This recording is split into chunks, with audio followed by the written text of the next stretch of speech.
وَظَلَّلْنَا عَلَيْكُمُ الْغَمَامَ وَأَنزَلْنَا عَلَيْكُمُ الْمَنَّ وَالسَّلْوَىٰ، اور ہم نے تم پر سایہ کیے رکھا بادل کا،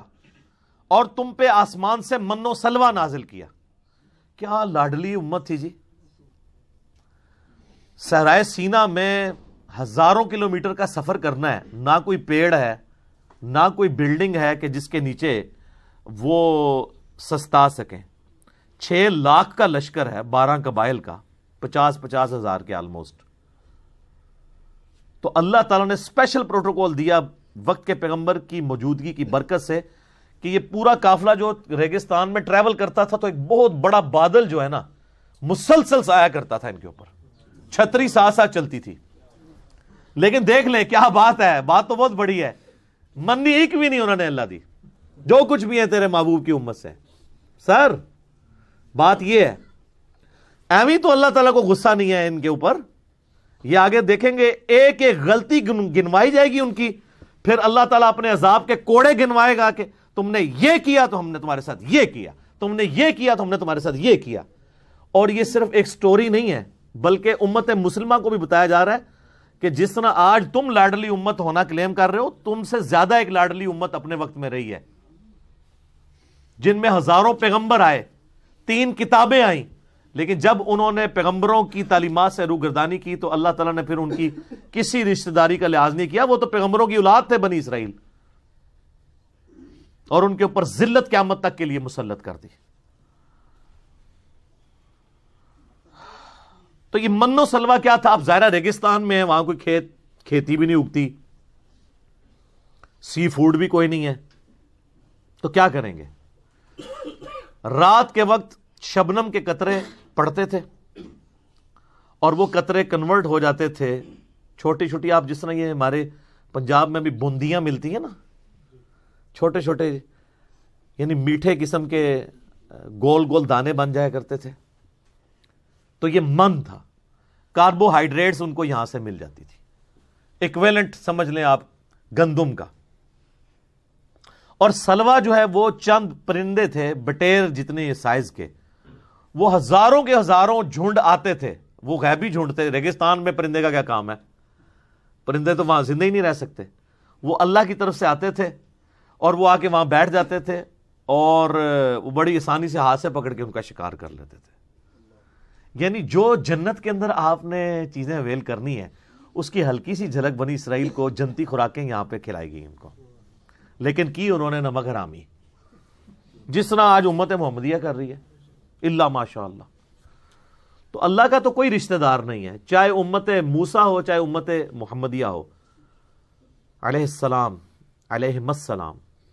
جو کوئی بھی اللہ کے ساتھ روگردانی کا معاملہ کرے گا تو اللہ تعالیٰ تو اپنے معاملات میں بہت سخت ہے۔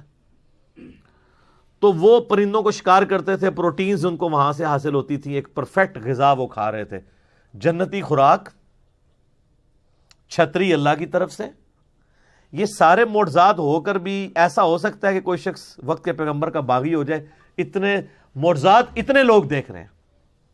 لیکن 40 دن نہیں یہ لوگ نکال سکے۔ موسیٰ علیہ السلام کو طور پہ گئے تو 70,000 سے زیادہ یہودی جو ہیں انہوں نے بچڑے کو اپنا رب مان لیا، اور وہ پچھلی دفعہ ہم ہلکا سا ذکر اس کا کر چکے ہیں، اور پھر ان کی سزا قتل مرتد کی سزا، ہر قبیلے نے اپنے رسپیکٹیو لوگوں کو قتل کیا، ایک دن میں پرجنگ ہوئی، 70,000 یہودی ایک دن میں قتل ہوئے۔ تو اللہ نے کہا ان کی اب توبہ قبول ہی اس وقت ہوگی جب یہ اپنے آپ کو قتل کروائیں گے۔ ہاں ویسے کہتے ہیں 70 ماؤں سے زیادہ پیار کرنے والا ہے، یہ ماں کی مثال اللہ کے لیے بیان نہ کریں۔ اللہ جذبات سے مغلوب نہیں ہوتا، اللہ کے کوئی احساسات نہیں ہے کہ آپ اسے ماں کے اوپر قیاس کریں۔ کلوا من طیبات ما رزقناکم، کھاؤ اس پاکیزہ رزق میں سے جو ہم نے تمہیں دیا ہے، من و سلوہ کھاؤ، جنتی خوراکاں۔ سر من دوستو جنتی خوراک مل رہی ہے، کوئی کسی کو کوئی مزدوری نہیں کرنی پڑ رہی، پوائنٹ ٹو بی نوٹڈ، کوئی سروسز نہیں دینی پڑ رہی، گھر بیٹھے کھا رہے ہیں، جس طرح ہمارے یہاں زیادہ تر لوگ گھر بیٹھ کے کھا رہے ہیں، پیسہ جو ہے وہ انگلینڈ سے آ رہا ہے اور امریکہ سے ریمیٹنس کی شکل میں۔ ان ایریاز کے لوگ جو ہیں، جہلم کے، گجرات کے، میرپور کے، تو یہ تو ریمیٹنس اللہ کی طرف سے آ رہے تھے ان کو، اور جا کے منی ایکسچینج بھی نہیں کرانی پڑتی تھی،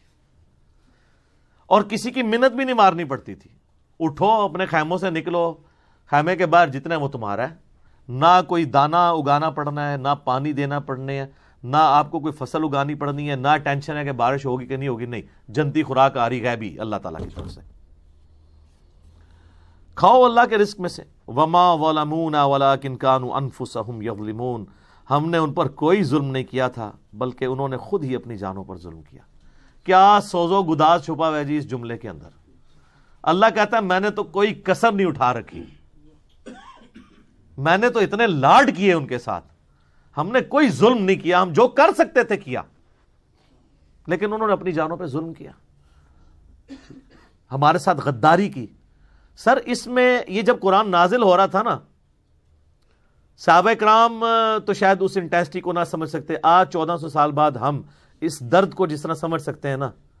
کہ اس وقت یہ آیات نازل ہوئی ہیں، انہوں نے تو سوچا بھی نہیں ہوگا، بلکہ بخاری مسلم میں آپ کو درجنوں احادیث ملیں گی کہ صحابہ کرام جب کبھی کوئی مشکل وقت آتا تھا حضور کو بنی اسرائیل کی مثال دیا کرتے تھے، یا رسول اللہ ہم موسیٰ کے ساتھی نہیں ہیں، ہم آپ کے ساتھی ہیں، ہم آپ کو اکیلا نہیں چھوڑیں گے۔ لیکن ان بیچاروں کو کیا پتا تھا کہ بعد والی امت کیا کرے گی۔ آج ہم 1400 سال ہسٹری میں دیکھ سکتے ہیں کہ اس امت نے اپنے نبی کے ساتھ غداری کی، اپنے رب کے ساتھ غداری کی، اپنے دین کے ساتھ غداری کی۔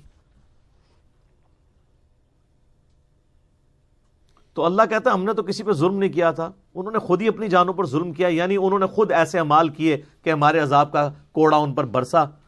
اور اللہ تعالیٰ نے ان کے اوپر لعنت فرمائی۔